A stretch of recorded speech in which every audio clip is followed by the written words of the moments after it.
kore ke uhu whanga moa I he tā malo e whanua ka mai ngahi tala whakatapu kukado pe ko wha o atu pe mihini talangata ia te au o whaikitoa mamao. Ka ata mo a whainga maari e koe ni ke lawa o whahokotoa e tau polokalama ko ia a whawhango sai o ne ki he weekend.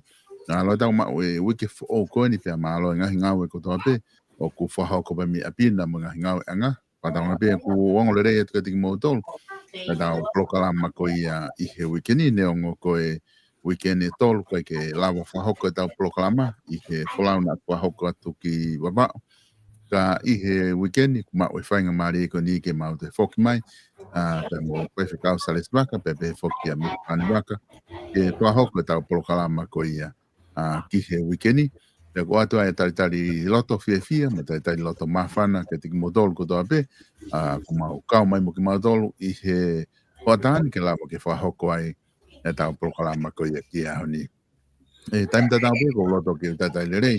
Whaiwhika o Saleswaka ki Whenua Australia pepe he whoki ki a Mispan I he Hawani, I he kau mai ki he tau polokalama e whaiwhikau malo e tau mao e hoatani pe a malo e ngau e me Australian na neongo pe ki I fuoloa e nakuhia ma tau polokalama he wholau na e whahoko ka ku whewheha ke whaiwhikau e family pe a mo whewheha ke ai ngau e Australiana. Ia, malo bida e solo e mau whainga maria pia o ko whawhetai lahi ki o tō mawhi. O tō ko tamai, alo mohono lau maria ko hi ko e ta toi whelongo aki. Tau whelongo aki I he pongpongini. O bebe au ia ko moke mau atu ko ia e siaki wawao. Tai pau au pito ka te au pete ke toi whoki mai ko ape I kai.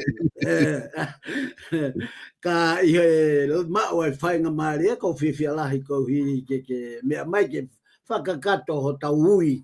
Ko whai e o tua mo lau maria ka tau tolu. Ko whanuan solo ku momoko au pito la pe po taftonga ai langi I he ahoni.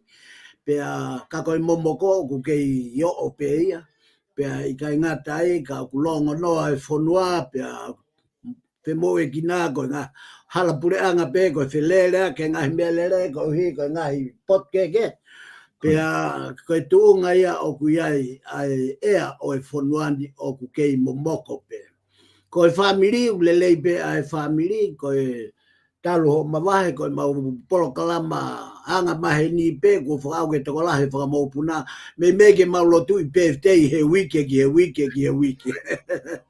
Pea I kai ngata e ka ko hi ko e tari pe ko hi ki ha whainga maari e ko mau o ko lava pe ke uilo ku ke mo ua ki he ho whatongia na e ui ko ki ai whakamidia o ku ke te alu aki I he ngahi pot ke whakakato e ngahi whie mau ko toa pe. O kai koe tau polokalama pe solo mau inga, ka toi mau inga whoki mo e whie mau ai kakai o e whonua, whie mau ai kakai mo e ngahi whatu tamaki mo e hafua e ngahi mea ku hoko mai.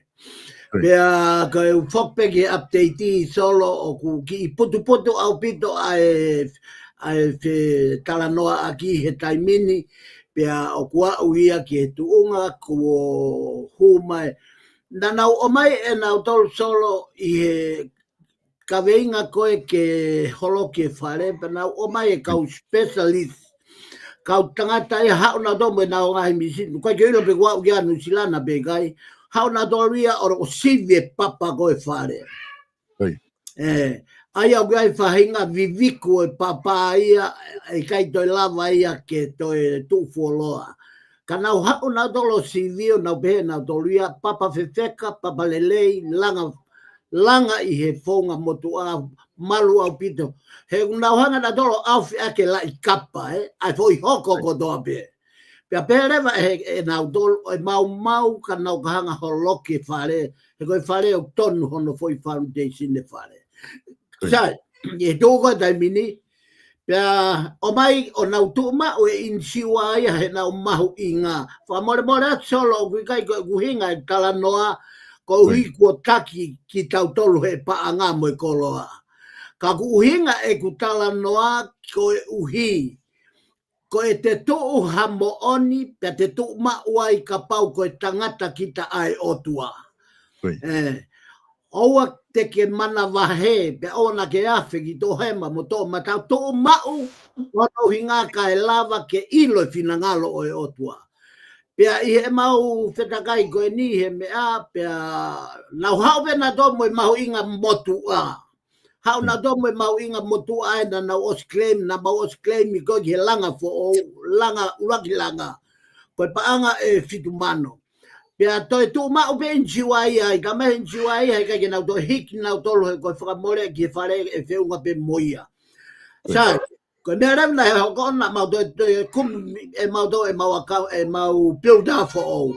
Hu mai builda ko ia, kehe lahi au pito mahu inga ia. Hau nau tolo whai e whakamahu inga koe taha kilu wha mano. Pa koe tu e tai mini o mau tu atu he taha kilu wha mano, tu mai inchiwa he fitu mano. Pa koe mau tu ko he tai mini, o mau kakarewa he fo step o wha o e launga. Aia ko step uruaki, timi ko ia ko hae nau tari. Tikilaini, alu ke he wā. Ka pae toi pe mai timi hono wā, tikilaini, alu ke tolu. Pa koe ne alat pe kau toi pe mai tikilaini, alu ke wha. Koe whainala koe ai wha pe koe tiklaini ai pe, koe matapare vai ke mau huki whare hopo. Ai ai ke mau huki whare hopo, kaua ku mau kaka whakakakato, ai ngahi, fie mau koe ke mau alu taha me he stepu, ki he stepu ki he stepu. Pa koe taimi koe te mau huai ki whare hopo, mau maari e rewa whai tutuni a whare hopo e solo. Pa koe tuu ngai aku mau iai te mini, ose stepu e tolu. Ose stepu e tolu, pea mo e tu mau pea inchiwa i he nau mahu inga. Ko step hon whaka o sipa mau huki whare hopo, ko ia ni o mau hanga ki ai i he taimi solo. Ko e lue ai foi keisi ia, ko e whia mau aku ia ke ako e kakai me he mahu inga, o kui kai ko e pure anga pea nau whaka whahu, ko e pure anga ko e kai ko hamea ke nau kaka ai, kaka ia i kakai masiwa. Ko e kawe inga ai a solo. Pea koe tu ia he tai mini, toi me foi stepa taha, pea mau hu he matpa o e ki whare hopo, ke whai tu ne whare hopo. Kau, whawhoki a tiolo, malo pito. Malo pito, whaiwhikau ko ti mahalo koe mui e taua ai tuunga kui ai ngare a kona mono ngawe ki ho api, ko tui koe konga lea lahi taha ia u tawhia mau update a kakai, koe ngā koe kakai koe ia, o kunau palapare mata tau, lama ke nau wako me ngahi mea koe ia, e toko ni peka te ki nau tolu, aku whamawhana pito ai tunga kua uki ai area tai nim, e mispani, whewhe haki pe aku whewhe haki homo whetu uhe pongko ini. Sei, malo pito solo ka ma whewhikau koe whetuni ku ki malohi mai la a ka koe momoko ku kai peki ane to hiki ana. Koi. Kei tu mau pe momoko ia ka ku neongo malohi mai la a ka ku toe malohi ange ne eongo ai momoko ia ki he tau sino ka koe ia pe solo ka upafoki atu malo apito. Malo apito, mispani. Konga ulaki e tau plokalamahe ahoni ko ngā koe ni ku daiheni whewhikau pe mo mispani. E tau ki wakai mua he konga ulaki e plokalama. Ke tuunga o ku iai ho tau whanua i tonga. Me ngahi longolongo a kulo tonga hoko ai, me ngahi mea kehe kwa politika are pe mea hoko i whanua. I loro tonga ni ke lava ke paha wakai ki ai. E kodui o ku aonga apita ku tau whanonga atuen foki koe alwen ke ostia siulai. Akos, September, ako toi be akos, he ku tui o ku totonu ke kamata tau whare area, i he wikendi, i he wikahau, o lere atuai, pe ko nau hu wha osieni i he temi whakaluku fua koni na nau hu ai koe ni, me he wafe wataha ki he wafe wanima, ai ko nau hu wha os pe koni pe tāpuni lewa whare area, os pe koni tāpuni nau hu lewa kau kandidate di September, o katopa, novema, o campaigni, pe aloi peke he whiri whare area. Ai a kone tu uia kuiai ai tuunga ko ia o e whare area, pe mo e tuunga ko ki he tauni. Ka ko tia ko whatonga ngai lahi foki ai mea koe ni, ku osi ai pe ngahi kau kandidate ko nau osi kamata e nau campaigni, ana tolu te kai ke whaere sisi dāia, o se kamata pe na kempeni na fononga hala ngai feitu na o nofo mo ngai feitu mono ngā we ko e na kempeni pero tu ka tahani e fononga ko fatala no ke ni ihi o ku lava ke fai fatala no ke ai iheni pe motonga una be ko ta ueni e matu aki lahi au pito ai kempeni pe mo finga ka quantity ki na hoki fare area ka tau ni campaign lahi apito ka candidate ka e fala la pe me ko do pe I he fili fa poto ko ia ai ka kai e fonua I he ne tu ko ta ni mi ka te tu wa nga mo ke tau ki wa kai mo ke tu nga ki ai tu nga ko ni ku ai e tau fare area I ho ni tau ka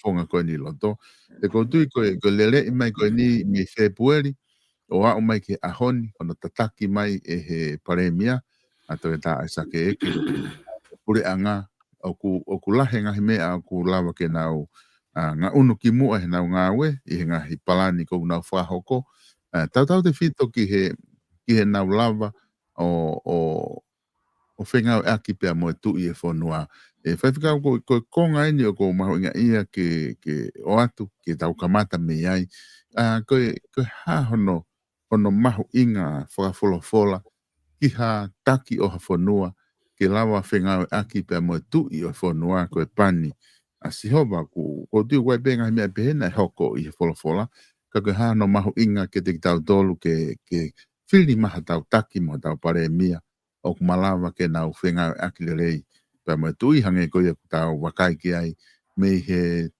February no au ke ahoni o te eki ke hau hawhainga o ngongo pehe ko pe toke ke ake tui pe mo e pare mia to ngā whaiwhikau.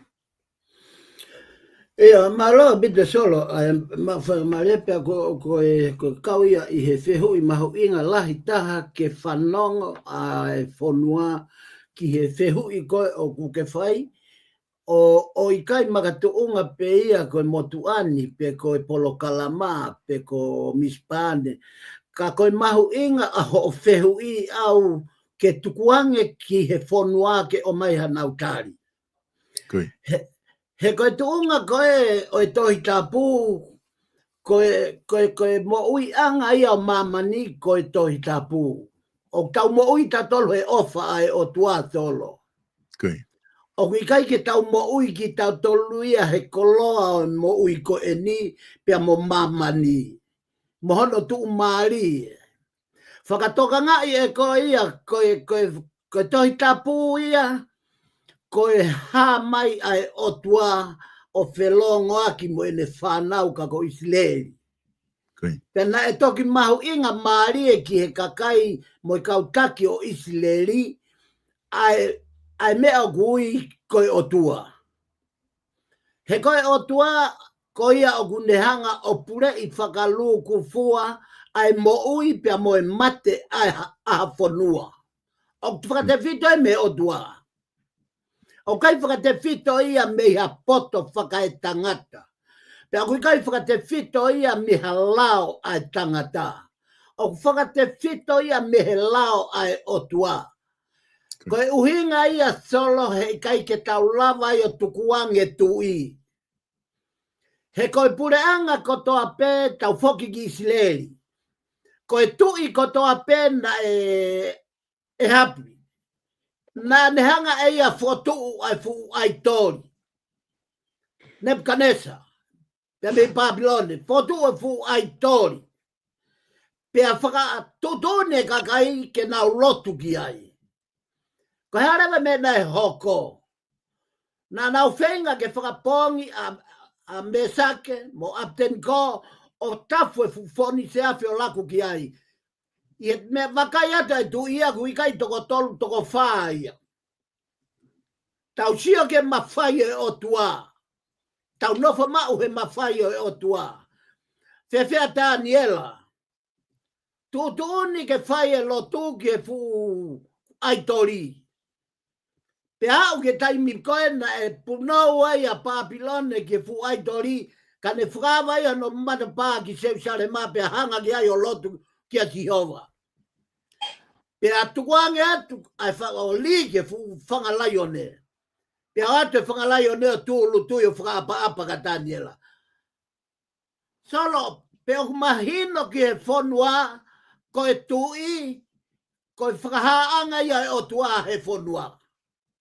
Koe. Tala noa loa ki tau whenga ki o tua tau kamata he tui. Tau kamata he koe tui e whonua, ko e pani a sihova. Pea fulahi longo a ia ko e poto whakaetanga tā. Longo a e Facebook a.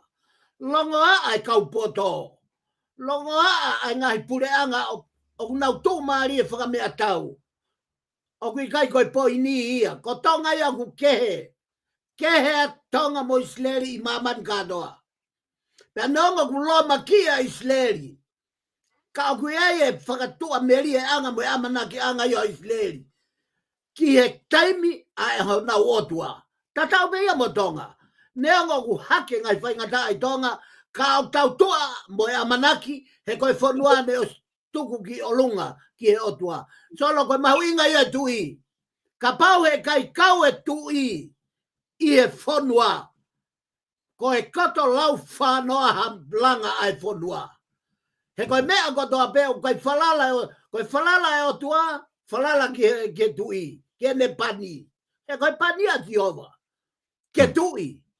Pea koe pani ai tui, ai kakai koe na e paremia mo mea. Koe pani ai tui. Hei kai ke nau whakalaka ki nau tolu he tui o ria ke tui, ka nau hanga na tolu ki konistu tone. Hanga ki nau toke he lao. I kai, kua pau ke mo whakaapa-apa. Ki he tui, he koe o tua ia. O ku hamai he tui. O kai ke uhingau ke sino he tui, kap mo e ne afio. Ka ka uhinga ke mawhai e o tua. O ku whao katoa hono mawhai, hono poto, mo e ne ngau ka toa po. Whao kotoa pe ia, i he atamai o e sea e taloni. Ka whawhoke atso. Mahalo pito, whai whikau. Koe ni tū whoko ni, Miss Pane, koe whakaukau ia ku ulawa ke tau kamata ake whamatara. Koe ai ni ihia, o kuna uhanga na tolo o mai e whakaukau ke tau wakai ki ai. Koe whakaukau ko kuna uhanga o mai, o ku nau pehe koe taimi koko ku unu ai kautaki i whare are hange koe ni, koe preanga koe ni. I he talanoa koe ni ko o mai he whai whikau e mahu inga koe ia. Ke pau ke wā ofi ai pare mia ia pa mo tu i he ai pani koe ai o tua. Ka koe ai ni i kuna uhanga o whakahangai. O ku kai ke totonu ke taunga unu ai kau politika rea ia o fuofi ke tui o koe ke lele ia ke liliu wha politika rea na e whakahoko i he wafe hongo fulu e fu palapare mai e ka pau e te ta unu ki ai ma mahalo e hanga tui ia pure i takai holo ai mea koe e whare area mo i mea ba neo e nau hanga o mai ngai whakau kau behe ka behe ni i ta whake taha o ku koe mawhai ko o mai e he tau konistu tone ke tui. Koe fu mawhai lahi a pito ia, pe kai ke lava ia ke whakaata tui, meha mea ku whai e pure anga ta tau, pe pure anga pe me whanua, pe koe taki ia o e whanua ai tui. E mismane whewhe ho wakai ki he ta whaaki koe ni. Malo pito e solo ka mawhai whikau koe ki he ku sio aku e solo koe kauenia futa mahino lahi au pito. Kono uhinga pe he tau sio, o kui kai koe uhinga e nia ki tau ke tō mai e tu i ke nau ngau e whakataha mo e pureanga. Mo whatokangai mo tolo e tu i o kui kai ke interfere no ia tu i ia he pureanga.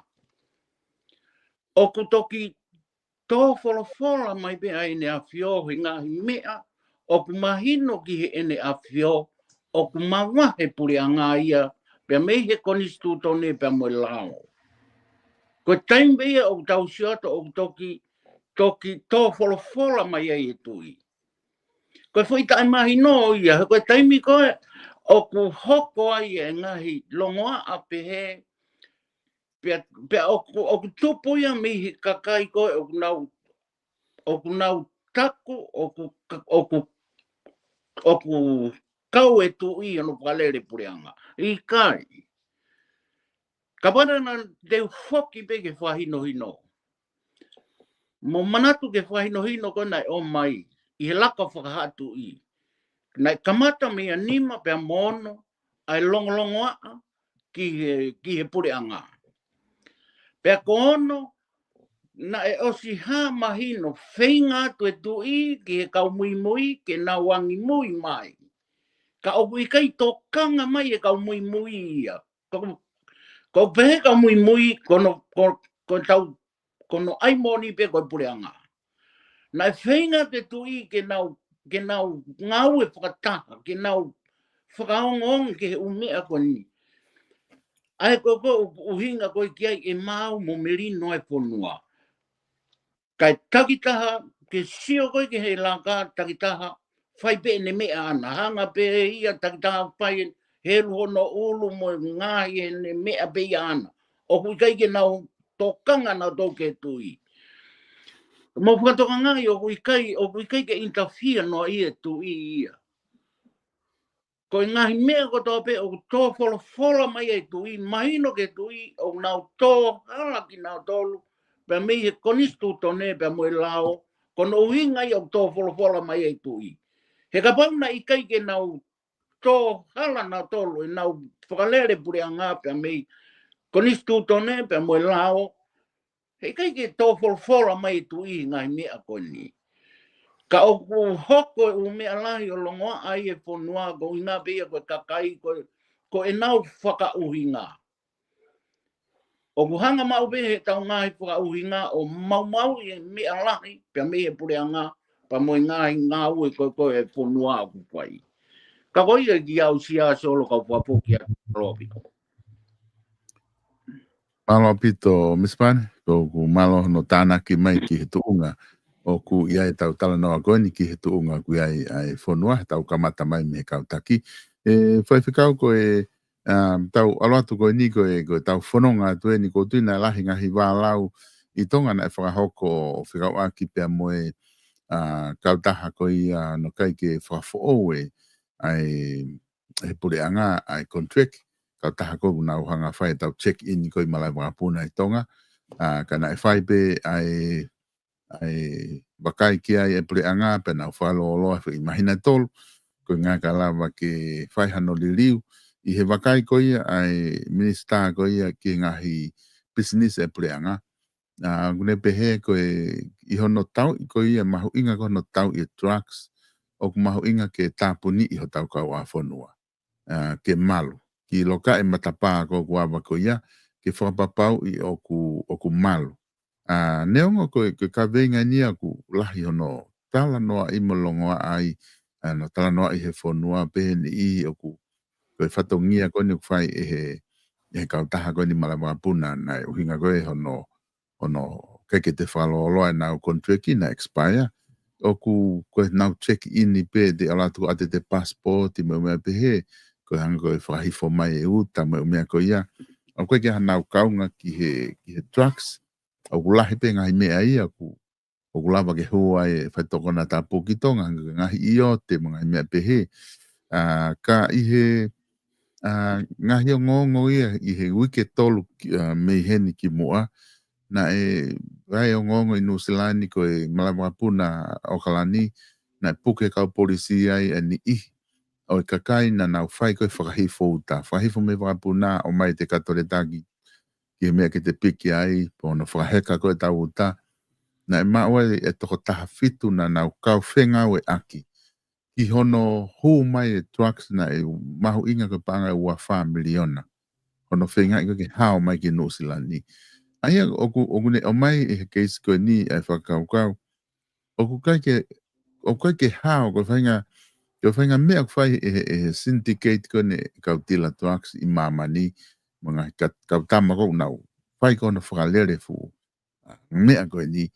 Oku heke ke ataha ia hao i Malawapuna pe ko tahi. Ko nau whatonga i bina tolu i hawhainga mea e matapa e hao ai te nau whakahu mai nau tolu ia e ni ihi koe ni o hange koe na puke koe o Kalani. Kake ka koe ku uinga kwhatala noa tu whaifekau ki mahu inga koe ia ke tau i hono tau i koe drugs ke tā puni koe ngahi kau a whanua. Ka koho wakai ki tonga e whaifekau whewhe ho wakai ki tonga ki he tuunga o ku tawa o ke he trucks o e ta uni ku holo apito e ngai ta o ko hili pata tau ko me ko kilo kalami e fiha ma o i he trucks i tonga ka polisi ko ta uni ko kalami be malo ku itu noa be ko no noa ko o sipuke ka polisi o hange ku honge a tonga ange ngari tokanga ai puri anga ke no tapuni ko matapa ko ita be ko tokang ke tapuni matapa be ko hike na tokanga toka me ke kai ke atabe e tuaksi ke fe ho wakai ke maho inga ko no tau e tuaksi tonga. Ia, solo ko nata ospolo kalama foki i e tuaksi. Pena ke manatui na kutala no fata ke hapu a kau. Koi. Pea kamata pe me lau alo au ke waa mo e fuao alo au ke sino au ke aka. Pena ia e whakatokanga ai i he tapo i polo kalama ko ia ke taaki e aka he ko e aka au ne tufaki ai mo ui ke gifu a kau. Koi. Ko ne mahino ia ko e tuunga whaingata a kua o ke ai ho tau whonua. Solo e kai lava he lotu mo ni ia ke ta off trucks. Koi. He oku kei kakano e tangata, pe oku kei imamani e tangata. Ko e tangata pe kua ne matu aki, li aki e ne mo ui ke whai tutu ni aia sisu, aia ko whailea aia ko kui ko e whanau i fo ou. Pea koe mo ui e toko taha ko iau kai ke toi mo ui a he mamani, neongo e ne nofo i mamani. Koe ne mo ui a nea whakangongo pe ia ke mea kuange he otua. He ko tawa o tautolu ki he kuonga, o ku na wholofola ki aia sisu he kōsperi. E iai he honge lahi e tō i mamani. Pea koe kai ko honge mea kai, pe koe honge mea inu, ka koe honge i e fie whanongo ki he wholofola a he otua. Whakatoka ngā i e Facebook te ke ilo ai. Kua fleni e ni toko lahi mo penhini. Fleni e whai atu kai ke toi hatahi mamani. He na wopi piki atu ki ai. Koe mea ia kui koe fie kaia me kōsperi. Kai tuku pia toi tapu ia tapu ni pe ia i kai ke nau lau e toi tapu he aho. Ke nau fleni mo e otua. Solo o ke fleni mo e otua pe ku ke fleni koe. Mo e kau karistiani i mamani. Ko e whehui o ko whaiat ka ko e solo. Ko e fie kai a lahi a mamani. Pea i kai ka kui kai ke nau ilo ai halabo e whonga. O kui kai ko siasi. O kui kai ko e toonga mo ui. O ku te whakaata. Pea ku te sio ata me doi tapu. Pea te whai e mea tutuni e doi tapu. Ko e mea ia kui ko e whanau i whau. Pona keinia. Solo kau whakamahino atu tuaks. Ko mamania o ku mau e tuaks ia i he tapa kotoa be. Kau nau ngau eke nau tolo ngahi mea ngau e whakaono poni ai sivi o e tuaks. Whaka ofa taha o tau whonua. Ko he haha mea tene tala e te kofu e tuaks o alat moia. Ka ke lama hataha ia o ilo. Pe au whaka poto e whaka kau ai tangata na e ui e he otua. Ka koe minista polisi. Tāpune kau aponua. He koe tangata na e ui e he otua solo. Kou whakampe au ke ui ai kau whanongo kotoa pe polkam whawhango sayone. Ke nau whakatoka ngai koe tangata e naia na e whiri e he otua. He kai ke toi mawahe au me whiri e otua. Tuku kehe, ka tok pehe mai e otua, kou hiki pea mei he tangata na kuluaki visone ki ai. Koe tangata koe na tene whakawhoki mai e otua ki te whonua. Pea koe tangata koe na tene hanga o toe, koneki ai otua pea moe tui. Ka kehe, o kou tui, ko whehu i fulolo e whamatala, ka kou tui ki he toi tapu. Tāpuni, he kono uingan solo ko peato ke tāpuni. He kui kai ko whetuku atuia e he kau maa ulalo mo mea vare. Whetuku atuia he kau pai whonua. Pea kua pau ke tau hiki tō, tau tolu, ke tau lava o ta ofi a trucks, he koe oange e he kau paipa. Koe oange he kau mau mawhai ki he whanua. Pea whakapoto ta ofi. Kau whafoki atio. Malo pito, whaifikau. Miss Pani koe, tu ufo koe ni hange koe aku talanoa ki ai whaifikau i he tawhaaki koe e trucks. Koe aha tānaki mai Miss Pani ki he tawhaaki koe ni ki he ngāue o ku whahoko e pureanga koe ni pia mo e whanua ki hono tau i koe ia o e trucks ke lawa ke holo ai pe o hange koe statistiko o mai me pulungai polisi o ku fuke si a bit trucks o ku nau mau i tonga ngari pe ku holo ai hono hu atu ka te ka wakai ki ai Miss Pani. Malo bito e solo koe. Ko wakai ki he e tuunga e taimini e solo o ku tau lava heni ki tau sio ki he fu mama lahi o e liliwo e pureanga. Koe. Kapana mo fuatoka ngai, po i pureanga motu a, ko po i pureanga ia na e te fito ai. Ai oho mai e trucks ki tonga. Mo fuatoka ngai rewa ke fu mama lahi koe, o totonu ke nofo e whanua e taimini. Koe fo i pureanga koe ni, i he sio ato aku koe fo i pureanga koe ni. Fo i pureanga ni tene whakamaa trucks. Pe oku i kai ki toi sio ato, ka toi, ki he toi, ke fo i pureanga koe ni, ke toi hiki mei, fo i pureanga koe ni, ke toi kakai kehe. I fo i pureanga hoko mai. O whi mao apito fo i pureanga koe ni, ke nau hoko nā tolu, e nau lere, e nau fo i temi koe ni, ka hoko, o ki kai ke tau pure ki ai. Ka koe huinga pe e tau polo kalama, ke tau koni ki he kakai. Ki he nau whiri koe ka hoko. Ai whaamu a tau tolu, ke hoko fo i pureanga koe ni ke nau toi lere, i mo fo i pureanga, mo fo i temi hoko. Kono winga pe he me tā. He ku osu asia u ngaue, whakalakalaka e pureanga ki moa, i he hou mai e fo i pureanga fo ou. Pea ko ku tui ka pau whaiwhaiange, ku toi hou hakakai fo ou, e toi mo vete fo i ngaue, kuna osu palani ke fo tutu, mo whalere ngaue ke fo i pureanga koe ni, ki he hoko atu. Pa kou tui, ka whaiwhaiange, ku toi hou, hakau candidate fo ou, ki he pureanga koe ni ka hoko. Kou tui, e toi mo weu e fo i fo tutu koe ni, pa e toi, te tau toi fok peke longa a ka hoko mai. Ka koe e ki sio no watsolo malo apito.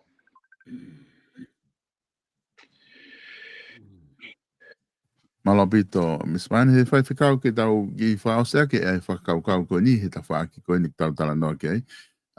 I he teu atu koe ni ke he whiri i Novema, ko tiu ku mahu inga apito na kamata whoki he taki, i he kamata koe ta tala noa mai i he taki. Ka ku mahu inga pe ke he kakai whonua he koe kau me mipa koe toko taha fitu te nau whiri. Whataha me toko hiwa koe e whiri me kau no pere, ko ia e whiri me ai, ai take whanua ki he ke ni kamata hoko atu me Novema, wafe wanima, o lere ai ki wafe wahiwa. Aia koe tau e whaa ko ia, e whakawhalala e whanua, i he taki ko ia, e whiri mai he kakai me he toko taha fitu, o alo ai me toko hiwa ka kau no pere, ka koku whehui atu aku ia, ke ngā koe kakai koe, kuna mui he tau polo kalama, koe ha whahinga fie mau viviri, toka whahinga fie mau mahu inga, maha e tonu ange fie mau koe ia, whahinga, ngahi ulunganga mahu inga, ma ngai fie mau pehe, o ku fu fie mau ia ke mau e he toko taha koe, ke ne tatake whanua e hoko atu. Kuta o sio ha kau pale mia pehe, kuna tatake whanua pe oku, ke fie mau pe ke whiri maha kakai, ke lava whiri mea i hatau taki, koe ngā kene tatake atu e whanua, i he tuunga koe ni tau hanga atu kiai, i he inove maa whaiwhikau.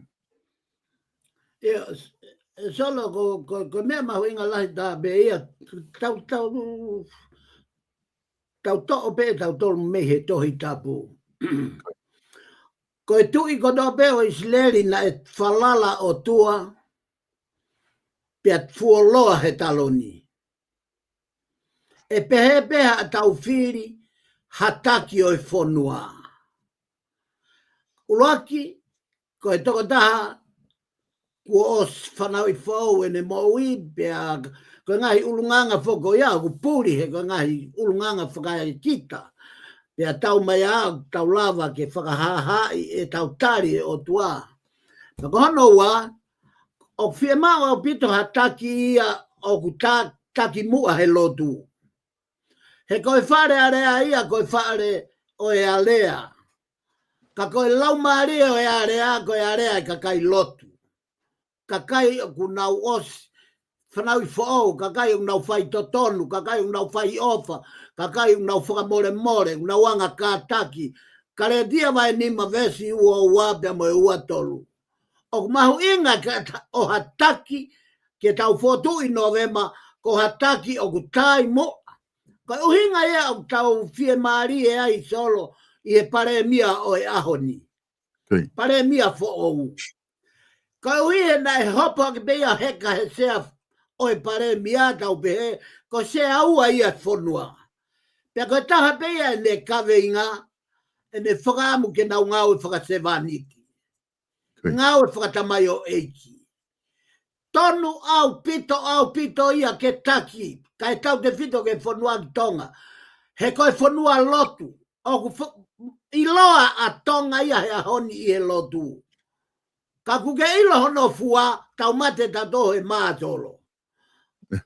O tau mate he mā he fua, o ku asi he Facebooka, ai mahino koe, ai tala e whonua lotu, ka e asi mai nau o tua ake kai, nau o tua ake katoa ngā, nau o tua ake e tunu puaka, mo e hinu kavatonga, mo e kona.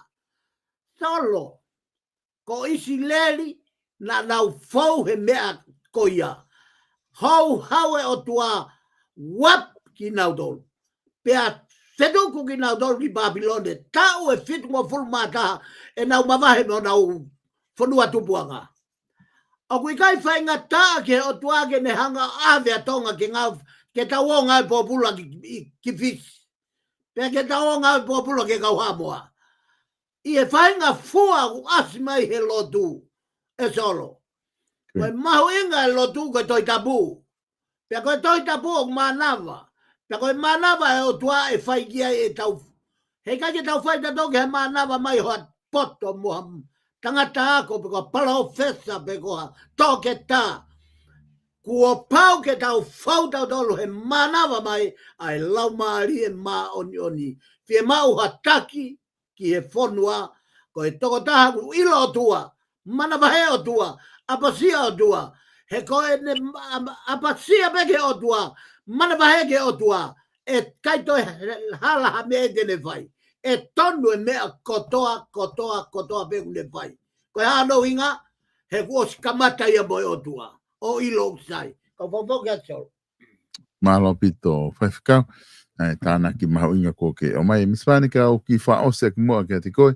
Ai whakau kau koe ni ke whai mea ha whamatala. Tala noa wha ose tau konga uruaki. Ki mua ki tau hoko atu ki whaiwhikau ke ni whahoko mai. Ki popo mo e whama popo e tau proklama ko ia. Oe ahoni, iho wakai ko ia ki he lere ko ia pure anga mo e whare area tau whanonga mai he tauni mo ngahi ngā ue ko nau whakahoko mo ngahi wālau, hāfua ngahi mea ko nau whai ai. O kuke whakaukau ko ha, tato whitu ke pure anga, ko ha ho whakaukau, ha whainga palo parema o totonu, ke solova rewa I he tau whanonga atu ko ni ki mua, I he whili nove ma uia ke solova, I he tūnga whapolitikari ko tau iai, ka lawa ke whahawhe mahino aki e tau whili ko ni o mana ke whai I nove ma e mispane. Sei malo pito solo ke te iaha mea ia ko sia tau ia solo ka mawhai whikau. Ke koe whui mea lahi pe, koe whoki pe ke o tua. Correct. Ko e whoki peke o tua, ko te ongoi pe, o ko te whiohi mo o tua, i he u mea lahi ngā ue pureanga, pe au kuhanga otometiki pe, whakatalatala i mea ko tae whaitotonu, mea ko tae ofa, mea ko tōpe. O kuhala, o sihanga pe, he konsenis, mo ui e laumaria o tua, o whakatonu pe ia te ia pe, mea ko tōpe. He ko sio atu e solo ko te volo lahi pe ia o hala whanonga ko paanga. Pea e tō e taha ko toa pe ia ko inga pe ko paanga.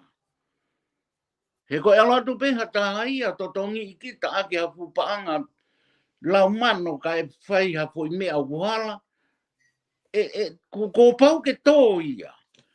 Pea ka pau te nau whoki pe whama opo, pulahi e nau longa a, pulahi longa a ia. Ko e whama opo pena au kulawe ki ai, ko e langa ha whanua moa pureanga e langa ake merino. He kai langa ake ha whanua moa pureanga, moa whamiri, ha longa a, pe moa ke. Ko e sio whapoto pe aku ia, ki he whiri koe ni, hoko mai koe ni. Pea o koe e ku whalala mo e ku tui ki he taki o iau ni, ai paremia o iau ni, ko e tangata toton ben ke hoko atu. I he tūnga o e paremia. He kau ku tui whapapau o ko tangata pe nia o ku whalala o tua, ko tangata pe o ku wanga moko, pea o ku ngau e whakataha pea moi kau minista, toenga e kau minista koe ni o foi pureanga koe ni. Pea ko sio whapotoa pe ia aku solo ka maa kau, ai mahuinga ki kakaiki nau whiri whapropoto he os tawako e mea lahi pea me he foi whetong pureanga koe ni. Me he pureanga motu aki, he pureanga koe ni pa tau sio he fu mama lahi e kamata he pureanga koe ni. Pau toton ke tau whakapare i e kautama koe ni, e nau toi hoko atu e nau fui temi koe ni ke osi pia moe fui temi hoko mai ka fotua malo solo. Papokiat. Mahalo pito Miss Pane, ka kutui mahalo ku mahino pito. Ai whatala noa ku lawa ke tau whai, iho no tapakai ko ia ke tuunga au ki ai ho tau pureanga, wha politikari. Mo tuunga ko ia tau whanonga atu ai i he tau ni, paku sai peo ke i toi lahi, ai ngahi taimi, ke tau whanonga atu ai ki he teu koe whiriwhare area, i he whatala noa te tau whai amuriange. Koe konga hanoa tau polokalama, ko koe ai tempare, pero whare lotu, o ange ia ke whaiwhikau, ke ne whakakato aki, e tau polokalama he ahoni. Ia maroa petsolo ka tau whoki mua ke tau polokalama konga honoua o e tau polokalama nga mahini, ai a koe kaweinga o e te bile whakalau maari o e ahoni, kokoe a e tempare. E kono whare a taha kokoe a e whare lotu. Le so ni to oia mea luke vai tahiwa ves whangu fulu mao no. Pe koe konga ki mui o pehe, one pehe ki a tekinau tolu. Kua tohi, pea e tuu hoku whare koe whare lotu. Ka koki mou tolu, kua mou ngau hia koe ananga oha kau kaiha a kau. Koe whalea tempare o uhinga beia ki he whare lotu. I he e tau uhinga whakatonga. Pea koe sio ki he tempare ai whanau a Isleri na e uhinga ki nau tolu ki Seusalema. Ko Seusalema, ko ia ai a whioanga o e otua, pea ko ia honau tempare, pea ko ia honau whare lotu. Ko e uhinga ia o e whoirea Seusalema, he koe kolo o e otua. I he kimua, i he tau na e whai e te vita mo Isleri, mo e kau Fristia, o nau ulungia, pia nau riaki lewa a e puha o e komnani te, pia na e tuku a e puha i he, o e komnani te i he api o peti i domi. Na e tok tutuni ai e te vita ke na ua o whakafoki mai ai puha o e kovnante. O tok whai ai e naulanga ai kolo o te vita o ui ko se salemba po ou. Ko e kolo o te vita. I e whakawa motua ia, i e whakawa po ou, ko e hoko mai ene a sisu o tengi hia ai kolo. Ae o taku ko e kolo hau a Jerusalema. Kone tengi hia mo ui ki pegi nau dolu. He kua nauri aki a Sihova. Ko e tangi pia loi mata a sisu ko e ni ko e ne tengi hia mo ui be. Aki nau dolu ko ia kua nauri aki a Sihova pia nau hugi ai pia ne hugi ai o ne hanga o kapusi ki nau dolu ne whai whakatau ai. Ne nau atu e nau dolu ai whakamonu manu, e nau polo, e nau kosi, e nau lami, e nau sipi, e nau mon manu ko dobe. O te nau dolu o whai ai whakatau agi. I e ria o i kau sentaire. I he tempare. Na ia ai whahinga kakai na e ui hange ko e kau hari. Ko e kakai na nau whakatau o toi whakatau atu. Aia ko nau whakatau mai pe mahu inga o e monu pia nau marei mai o toi hiki, o toi whakalahi o no mahu inga, o toi tukuatu a kia ha mahu inga o ku nehanga o tamatei a e kakai. Pia na e ui e whainga kakai ko ia ko whainga aina i loa o tau whanongo e hono ui tonga ko i kau hari. Ko i kakai nau hiki mahu inga i he koloa.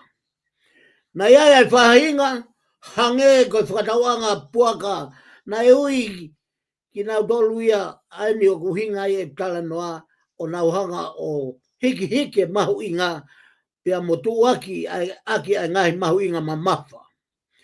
Na e hau lahi a sisu o ne kapusi ai fukau whai whakatau koe ni o ne behe. Kua tohi pia e tuu hoku whare ko e whare lotu. Ko e ne to'o ia mea aisea vahe nimango fulu mao no ves fitu. Aisea vahe ni mao no ves fitu ko e hanga e sisu o to'o mai ia o ne ngau e aki i e ne whakamaa o e tempare pe ko e whare lotu. Ai au beha no whare a. He kua hiki ai ko hoku whare e ui ko e whare lotu. Ko e mahu inga e whare lotu, o mahu inga ia ki he tangata. Ko hono toi whamanatu mai e sisu kau ki he kau taki lotu siu ai top tapu e tempare o e otua. O mahu inga au pito ai whare lotu o e otua. Pe au mahu inga au pito ke tau whakaapapai pe tau hanga whakatop tapu. Kua hoko whoki ai ngai whare lotu e ahoni, ko ngai whare fuhu. Kua takitaha tala e ne whakamore, he misnare. Kua tau takitaha tala, mo e tau hela, i he ngā ue, i he siasi. Pea tau tala, ai, pea ku hoko ai e ke, mo e whelau aki, mo e pea tau tala ko e whare na e langa he tau whangakui. Tolo ko e mahu inga o e whare lotu ke tau whakaapai. O whia mau whoki ke toi hu mai a sisu, ko e kore nia mo e pore ai polokalamani. Ke tau toi kore mua ki a sisu, ko e lau maaria o tuahe a honi. Ke toi hu mai ko tau ngai whare lotu ke toi whai ano whakatop tapui. Pea whai hono toi whakamaa. Pea uap mo tautea, mo kinisi, mo turi, mo se. Ai fukakai o nau o hinga ia whakalau maari e ki e pekia mo i taitu nai whai e sisu. Solo ko e pekiara mo i taitu nai whai e sisu ko e ne hanga ia whakatop tapui ai mo i whakalau maari e o e whare lotu, pe koe whare o e ne tamai. O mahuinga whoki ke tau whakatoka ngā i ai wholofola a sisu, i a sione vahe ua ves, hongful mahiwa. Na e wholofola i a sisu o ne pehe. Te uholokia ai whare tabu, hiri ai aho e tolu, te udoi whakotu. Whakatoka ngā iange mahuinga e toita o e whare lotu. Whakamahuinga iange, whakamahuinga iange ai tempare. Ko tempare, ko e whare a whio anga ho tau lau maari. Talu me pekia mo i toi tū o siso, ko e ne whakamaa ia ai tempare whakai mamani. Ka ne hanga whakatū i he aho pe tolu. Ai tempare pe koe whare lotu whakalau maari. Ko e uhinga ia ki he sino o e tangata. Ko tau sino, ko e tempare ia o e otua. Ko tau sino, ko e whare lotu ia o e otua. Pe koe mahuinga o e kuonga whakao si. Kuonga koe ne tau mou iai. Ko e kuonga e ne lau maari e maonioni. Pe au pau ke tau whakamaa whakaaho a e tempare o e otua. Pe mo tau whare lotu, mo hono whare lotu. He koe haanga ia o e otua kia te tau tolu, kako tau loto, mo tau konsenisi. Koe mahuinga ia o e whare lotu. O mahuinga solo ke tau whakafoke, e tau whakaukau, o koe kuanga whakao sien. Ko tau ia kuanga whakao si. Pea koe hoko atu o e mamani pea mo ene auha o ki kai ha tau misi a tau tolki ai. Kai kia ha tau ilo a tau tolki ai. O ki kai ha tau lamu ta tolo vavalo ki ai. Pe te tau hoko atu, pe te tau auha. Ka kua osi sio mata ai konga lahi o e universi. Ki e ngai whaka auha whai e o tua, e ngai whanua la. Mono ia tonga. Mono ia no kau mui mui. Hono kau karistiane. O ku kei mahu inga kia tau tolu. Aho tau otua. Pea koho tau otua ko Sihova. Kono a whio anga ko e loto e tangata. Mahu inga ke tau whakatoka ngai. Na aku iai hangahi. Wa papa kua popo popo. Na aku iai. Hasima kua masori sori. Hasio ata kua papa pe mawhaiwhahi. Mahu inga ke tau hanga o renovate. Ke tau toi hanga whakawhao e tempare o tua o tau loto. Solo koe mea mahu inga lahi taha i e tempare o tua. He ko tau whakamau i e o tua ki tau tolu whahinga i tangata. Aua na ke whakakau kau ki ho le whailelei ko toa pe e toi whakamanatu he o tua ka te koe.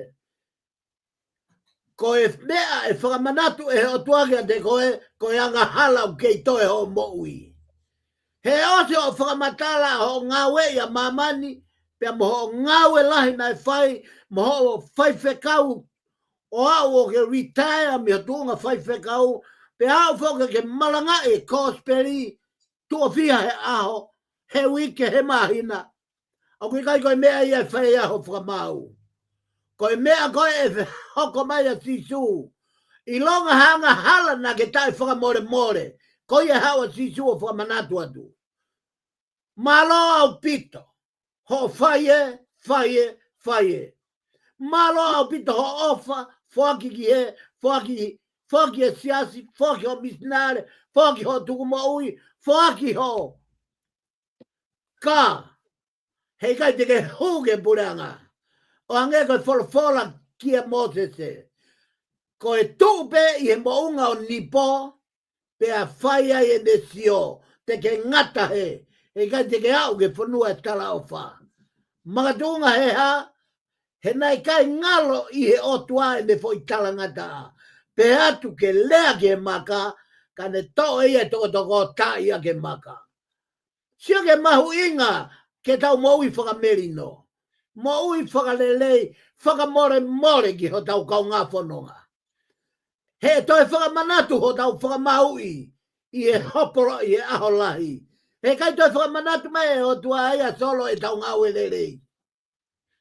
He kua se afia e o tua ia katoa e risi ho ngau e lerei mo foaki mo ofa. O si i he tohi o e mo ui. Koe mea koe e tao fitu ai koe he matapā. Nā ke whakamore more i ho tokoua. Nā ke whakamore more i ho tō whewhine. Nā ke whakamore more i ho whaiwhekau. Nā ke whakamore more i e paremia. Nā ke whakamore more i e tui. Koe mea ia e whaia i ho ta whakamau i. Pe koe mahu inga ia o e te pire whakalau maari e he ahoni. Kawe ngā ko koe e whare lotu.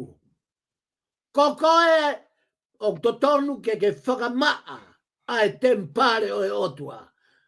Ke whakatonga i solo koe mahu inga e tempare o tua i he tangata ke takitaha tokanga ki he awhio anga o e otua ho tau konsenisi mo tau loto. Ke whakamaa whakaaho, whakamome niti. Tau tō ki tau tolu ke malanga i e siasi. Pea tau kātoanga whai, kātoanga e lotu. Oskoia, te kake tau lava e tau tolo whakamaa e whakamore more. Meha tau kāinga, moho tau loto whare. Pea moho tau siasi, pea moho tau kakai ho tau kolo mo tau whanua. Solo koe mahuinga ia te pire whakalau maari e haoni. Taki taha whakamaa, ko koe tempare. Pea toki tala mai rewa he apostolo. Whakatoka ngai ai lau ai apostolo. Tala mai e tohi a Paula ki Korinto. Koe tempare koe oe otua. Pakaiai ha taha kune mau i e tempare oe otua. E hanga e otua mau i ai toko taha koia. Pea tau wakai ange. Solo ke mamafa mo mahu inga. Pea tau whamao popo ai te pire whakalau maari he ahoni. Pea me he tohi a klose vai tolu vesi uaki e tolu. Aia o whampe ke tāpuni aki. Ai te pire whakalau maari mo e whikaulahi o e ahoni. Taktaha tokanga. He ko koe e whare lotu, ko koe e tempare. Tokanga tau ke langa ai siasi. O langa aki paanga koe koloa, koe langa aki amaman. Ke langa whare lotu. Kairi aki pe, pea namu ha pe ho tau loto. He maui tai whakamore more. He maui tai kātaki. He maui tai whaitotonu. He maui tae anga tonu. Solo, klose vai tolu, vesi ulaki ke tolu, ke tāpuni ake te pire whakalau maari e ahoni, me he whawhango saione. Ai au pehe lau, ai apostolo. Pea ka paurewa na e kaunga whakatuku ki mo tolu mo kalaisi. Pea mo ngau e ke ngahi mea o olunga. Ai potu o kuia ia kalaisi. Ngau e ke potu o kua fio ai a kalaisi. He koe potu ia kui ai ho whare lotu. He ne a fio pia me he tau matau o e otua. Ta koe tau ngau e ke tau hanga, tau mua ki o lunga. Solo whakaututu e lotu, mo e tūlo e lotu ia. O hange a fufoi, pomu o kune hanga tāki a heri. O pehe na tula e lotu he honi. Ke hou ho mou tokanga vesiwa, ke hou ho mou tokanga ke ngahi mea o olunga. O i kaiko ngahi mea oku i mamani. He kua tohi, he kua mou pekia, pea ko mou mou i, o si ave ia sisu o fufu, whakataha mo kalaisi i he otua. Sike mau inga ho tau loto, pea koe mau inga ia ko koe e whare lotu, pea koe tempare. Pea ko koe ia a e tempare o e otua. Na e pekia kalaisi ke tuku ai kakano i whaidoka. Ka ne toi hanga o langa i foi mau i whakalau maari i he ne toi tuu. Ko ha whare lotu ia na ne langa he aho be tolu. Aho be tolu e ne langa ai whare lotu pe koe tempare ma e tangata. Koe kuonga ia o e lau maari maonioni. Ke tau tokanga, tuku a tokanga ki mamani, tuku a tokanga ki a siasi, ko e siasi. Ka mauna e lava he kau whawhekau o whakamaa whakontea nise siasi. O ku mahu inga ke tau ihe siasi. Peka paurema o ke lava he kau whawhekau o whakamaa whakontea nise, mo whakamaa whakai loto ite. Tau whake toi tabu. O napa mau he toi tabu. O kune whakamaa, o kune hanga whakamoui, ta kune hanga lewa tataki ki tau tolu. Ki ha whare, o ku tau, o ku awhio whakaaho ai, ho tau a sisu, peko ho tau lau mare. Tolo ko e whamaro atu e whainga maari e kotoa peo e polkalama he a hon, ne onga peo ki owe tau taimika, ko whamormore atu, ko hi kawenga ia, o ku omi he lau maari e, ke tau toe tataha, whakamaa honoloto, ko hi e ko tempare ia ku awhio ai, ai otua, ko tau otua.